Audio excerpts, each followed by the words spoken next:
Eina d'ordenació de les actuacions en salut que hem de fer a l'Ajuntament. Per tant, ens establim una sèrie d'objectius per cara a planificar-los.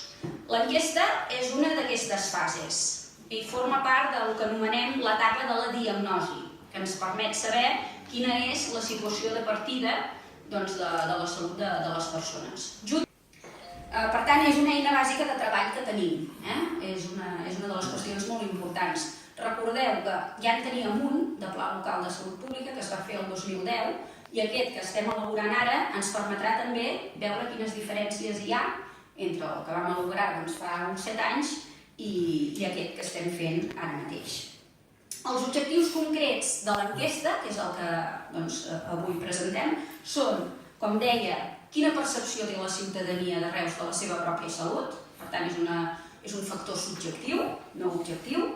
Després, la presència de trastorns crònics i altres limitacions o discapacitats, i també ens permet conèixer els hàbits i estils de vida relacionats amb la salut, ja sigui el consum d'alcohol, el consum de tabac, la realització d'activitat física, els hàbits que tenim a l'hora d'alimentar-nos.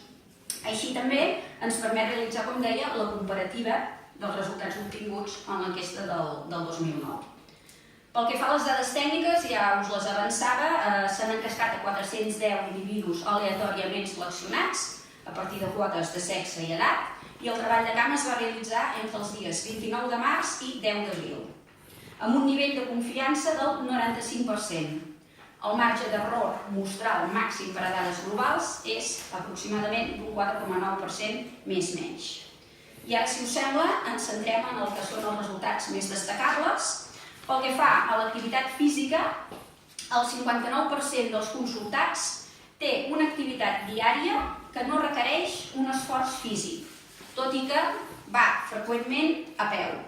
Això és una de les qüestions a remarcar perquè vol dir que un 60% de la població en el nostre dia no fem un esforç físic. Per tant, això suposo que ens conduirà a que haurem d'implementar alguna mena de mesura per tal d'augmentar aquesta mena d'esforç, d'activitat, d'exercici diari, que sabem que això és beneficiós per la nostra salut. En relació a 2009 es redueix una mica l'hàbit de caminar, és quasi imperceptible, de 80 minuts a 70 minuts diaris, a 76 minuts diaris, perdoneu, tot i que la mitjana de dies a la setmana que es fa esport es manté estable, han augmentat els consultats que fan esport tots els dies. Això és un factor positiu, per tant, també ho tindrem en compte. Ara bé, un 14% de la ciutadania són sedentaris, un 35% són lleugerament actius, un 42% moderadament actius i un 8% molt actius. On haurem d'intervenir efectivament serà en aquest percentatge de persones que ens diuen que són sedentàries. Quant als hàbits d'alimentació, dada positiva també, més del 80% mengem fruita i verdura, ous, llet i derivats làctics, o pa, pastes, arròs, patates i cereals cada dia. També destaquem que un 42% dels consultats diuen que no mengen mai dolços, ni brioixeria, ni refrescos cada dia, però en canvi un 22% diuen que mengen cada dia. També és un element que s'haurà de tenir en compte perquè, com sabeu, tot el consum d'aquests productes de reposteria industrial amb molts sucres són nocius per la salut. Acostuma a menjar menys d'un cop a la setmana, el 51% per la carn i el 70% pel peix. En relació al consum de substàncies psicoactives, el 22% dels consultats consumeix freqüentment begudes alcohòliques. Destaca que un 10% beuen tots els dies de la setmana i és també destacable que un 52% dels encastats diuen no consumir mai begudes alcohòliques. En canvi, la percepció sí que és diferent, és a dir, quan un fuma sí que és conscient de que fuma X cigarretes al dia, a diferència del que hem vist en si consumim o no consumim alcohol, que potser tenim la percepció de que per una copa de vi o una cervesa jo no consumeixo.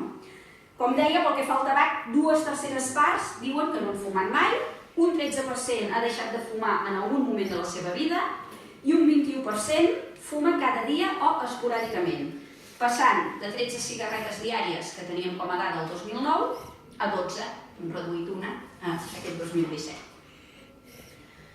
Una dada que també ens ha xocat és que un 14% ha pres algun tipus de tranquil·litzant. Aquest valor ha passat del 8% al 2009 al 14% actual. Per tant, aquí sí que hem vist un increment. Això també ens quadra bastant amb les enquestes de salut que hi ha a nivell estatal o a nivell català, en què una de les malalties que ha anat en augment és precisament tot el tema de les ansietats i les depressions. Un 84% han visitat un metge durant l'últim any, per tant això és també bo de cara a la prevenció, principalment el metge de capçalera, i un 26% ho ha fet durant els últims 15 dies en què s'ha fet la trucada per realitzar l'enquesta, majoritàriament per realitzar una revisió mèdica. Això és un factor també